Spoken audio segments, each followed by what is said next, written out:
The histogram is a graph that represents the tonal values of your image from pure black to pure white.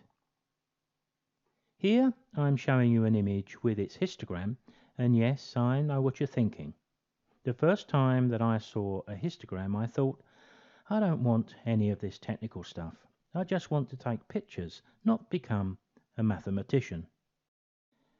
I think that's a very understandable feeling when you're trying to learn, until you realize that the histogram is our very best route to good exposure, and later it's also a guide in our image editor to exactly what editing we need to do for almost any image.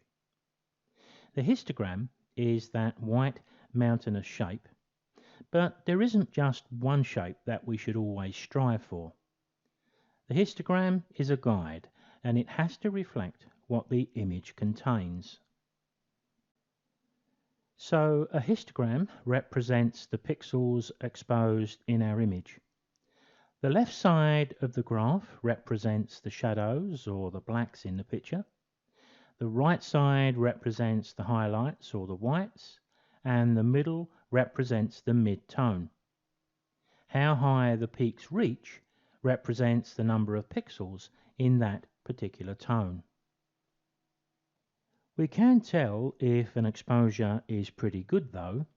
It reaches fully from edge to edge without any spaces on either side, and we don't see the histogram creeping up either side. This one is fine, and we can see that the image has some dark tones, and that's reflected in the histogram. The peak is leaning towards the left, the shadows, which is reflected in the picture. There's a correlation between the two. This next image isn't quite so good, but I think we can see that straight away. But look at the histogram and how the pixels are all spiked up on the right hand side of the graph. That's an indicator that we're going to have some trouble getting an acceptable photo from this.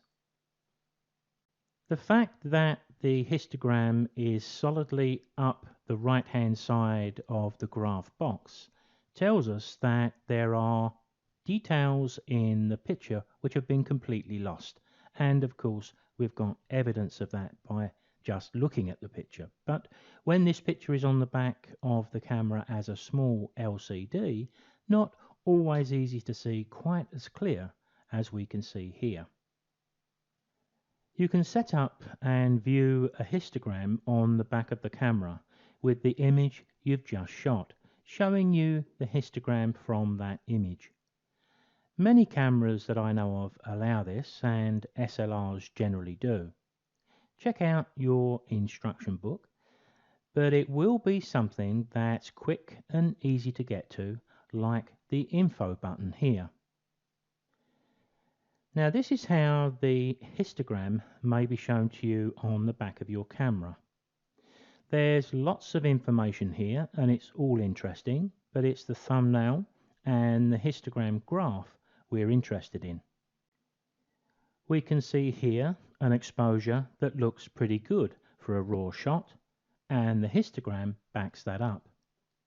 We have no blocked up shadows that would appear as lines up the left vertical side, and with none on the right either. We have a good spread of tones and everything looks pretty good. This next histogram is telling us a different story. The histogram is saying that there are shadows here that have no detail at all, and we can see that by how the histogram peaks way up on the left. In fact, we can tell that just by looking at the histogram, even if we didn't see the image at the same time. We're being told by that graph that we have a problem here. And the only time we would expect to see a graph something like that is if we were shooting a black cat in a dark corner, and here we're clearly not doing that.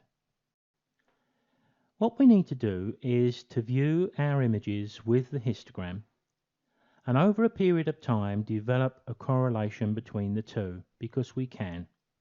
Don't force it, it will come naturally, and remember, every time you take your images into an image editor, you'll see exactly the same histogram there too. There is another option that many photographers use, including myself, and it's affectionately known as blinkies, and you'll see why in a moment. In the menu of your DSLR, you may have the opportunity to enable Highlight Alert. Now, with this option enabled, any image you take where highlight detail has been lost, it will show you those areas as a flashing black shape. There's the black shape, and you can imagine that flashing on and off on the back of the camera. And what it's telling us is that we are missing detail in the highlights and we need to adjust the exposure. So, although the histogram may be another little bump in the learning curve we're already climbing, it's well worth the effort.